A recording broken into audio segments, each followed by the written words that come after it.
Let's just get an update from you who have experienced Ebola firsthand. What is going on right now in West Africa? Right now, we're watching the most catastrophic event that any of us ever dealt with Ebola could have imagined. In fact, it defies all forecasts we ever previously put out for this disease.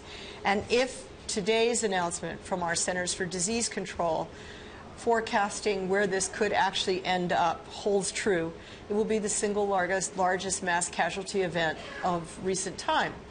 The current forecast is worst case scenario, so it's worst case, I'll put that caveat forward. Best case, 500,000 cases in Liberia and Sierra Leone, just two countries, by the end of January 2015. 500,000 by the end of January 2015. Worst case, 1.4 million, which is about 13% of their combined populations. So try to imagine you're in New York City and 13% of all the people around you are carrying a virus that will kill 60% of them. That's what they're dealing with. We've never seen anything like this. What are the efforts that are currently being employed that you believe are worth it and are going to pay off? Well, the problem is that we're coming late to the game, maybe too late. Everything's just now scaling up to respond. Until practically yesterday, the response boiled down to three incredibly impoverished countries, amongst the poorest in the world, struggling with pretty much nothing but Médecins Sans Frontières, which we say Doctors Without Borders, which had set up clinics around the three countries, and a handful of other volunteer response organizations. That was it.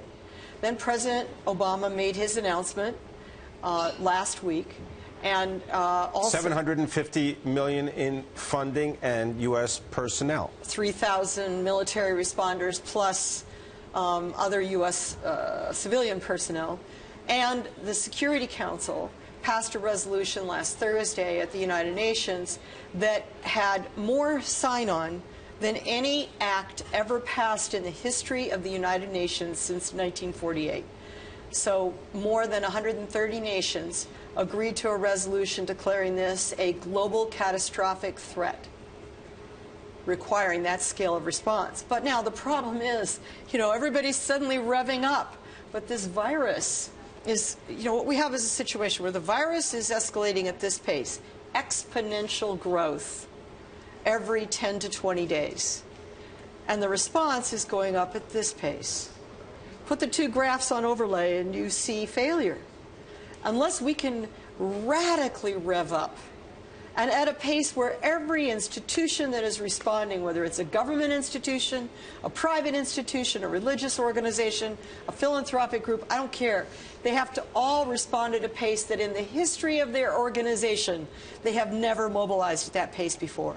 That's what we need right now. Let's talk about the science of Ebola and the potential for a vaccine. Well, this is a tough virus.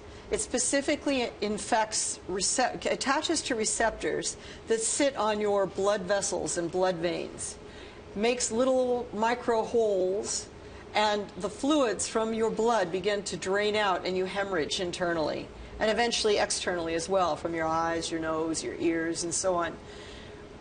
And we put a lot of money, we, the U.S. government, after 9/11, as part of our Project BioShield to deal with bioterrorism, into finding a vaccine, but we don't have one. Sounds like we've got a lot of work to do. A lot.